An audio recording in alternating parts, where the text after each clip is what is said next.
আসসালামু আলাইকুম ভিউয়ার্স, আপনারা হয়তোবা জানেন, ইতিহাসে পাতায় দেখেছেন যে জাপান ছিল একসময় আমেরিকার মতো এরকম সারা বিশ্বের মোড়ল। সেই জাপানকে যখন দুটো বোমা নিক্ষেপ করে দুটো শহরকে একবারে ধূলিসাৎ করে দিল, আর ঠিক তখনই তারা একটি চিন্তা করলো যে না, এইভাবে চলতে পারে না। যদি আমরা তাদের উপর প্রতিশোধ নিতে চাই তাহলে আমাদের আরো অনেকগুলো বছর আমাদের নষ্ট হয়ে যাবে, আমাদের দেশ ধ্বংস হয়ে যাবে, জনগণ, আমাদের জাতি বিলুপ্তি হয়ে যাবে। তাই আমরা প্রতিশোধ নেব না। প্রতিশোধ না নিয়ে আমরা আমাদের দেশকে গড়ার জন্য আমাদের মনোনিবেশ করব, আমাদের দেশের জনগণকে শক্তিতে রূপান্তরিত করব, মেধাকে শক্তিতে রূপান্তরিত করব। আর সেই শক্তি দিয়ে আমরা সারা বিশ্বে মাথা উঁচু করে একটা সম্মানের জাতি হিসাবে বেঁচে থাকব। আজ আপনারা দেখতেছেন যে আমেরিকা ঠিক সেই ভূমিকায় নেমেছে। তারা একের পর এক বিশ্বের যে কোনো প্রান্তে, যে কোনো দেশে তারা মোড়লের ভূমিকায় নেমেছে। তাদের স্বার্থের বিরুদ্ধে গেলেই তারা সেখানে নিষেধাজ্ঞা দিয়ে দিচ্ছে, তাদেরকে উপর হামলা চালাচ্ছে।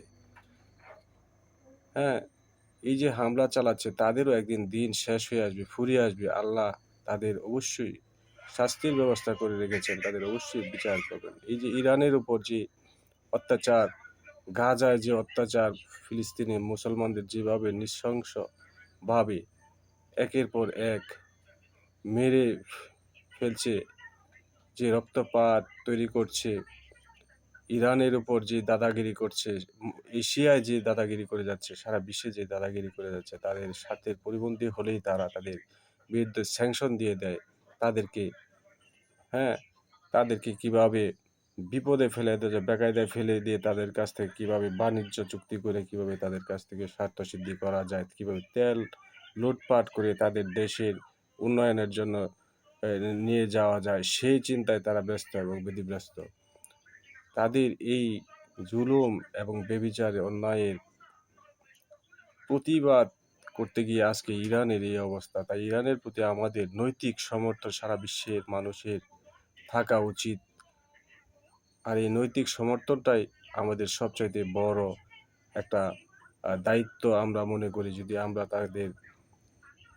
যদিও আমরা তাদের সাথে গিয়ে যুদ্ধ করতে পারতেছি, তাদেরকে সহযোগিতা করতে পারছি না, কিন্তু আমরা তাদেরকে আমাদের নৈতিক দৃষ্টিকোণ থেকে আমরা তাদেরকে সমর্থন করতে পারি। সোশ্যাল মিডিয়ায় কিন্তু বিভিন্নভাবে আমরা তাদেরকে সমর্থন করতে পারি। একমাত্র ইরানই একটি দেশ, তার পাশে কিন্তু আর কোনো মুসলিম কান্ট্রি শরিক হয়নি, তাদের সাথে সহায়তা করেনি, যুদ্ধে সহায়তা করেনি।